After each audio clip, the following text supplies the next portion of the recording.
Urangnya, getanya bangsa Aceh yang nak di luar negara. Kali tak kala, tak dengar dan tak terasa apa yang tengah terjadi atas bangsa tu di negara. Anak-anak getanya ramai yang kaya tim dan hana mupakai arpi. Kahabis rugi mata libak inang balai yang mutamah ramai cik.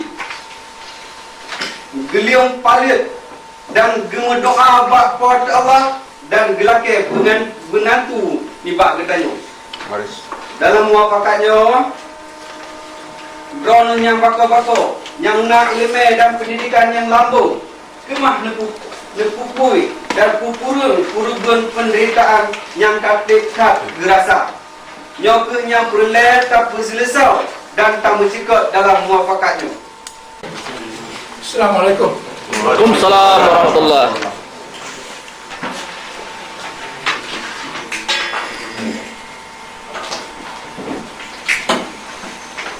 Dalam bahasa Inggris, statement by Tunku Hassadi Tiro, President of Aceh.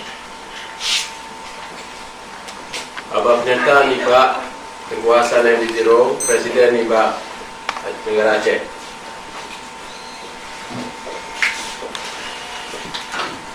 In a historical perspective, the Dutch and the world will about going to know the big difference between Java and Aceh.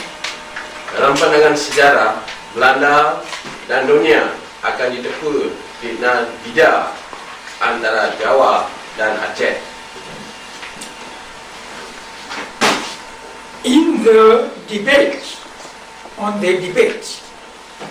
Aceh in the Dutch Parliament on November 5 and 6, 1967, a member Eisenbeth MP pointed out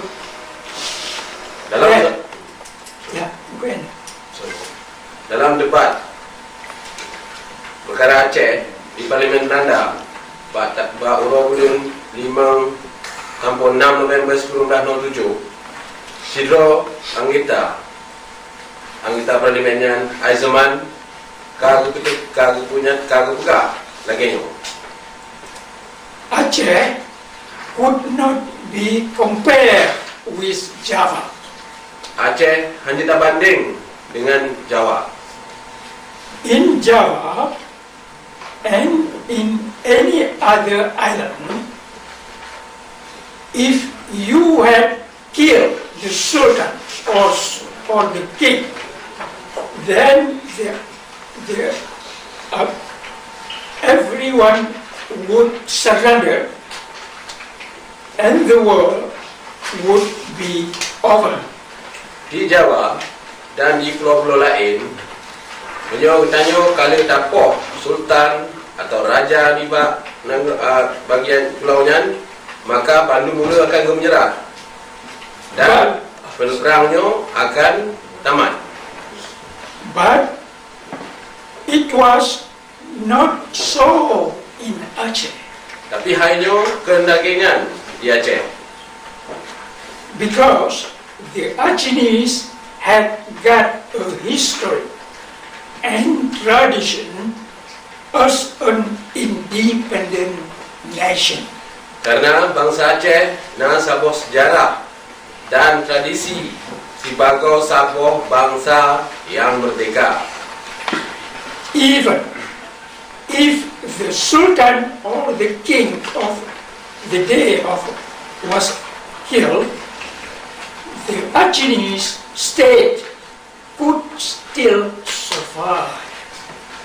Bahpi sultan atau raja pak watenyan, pak uronyan, kai poh mati, tetapi negara Aceh kemah gede. That was what happened in 1873. Yang terjadi pada tahun 1870. Assalamualaikum.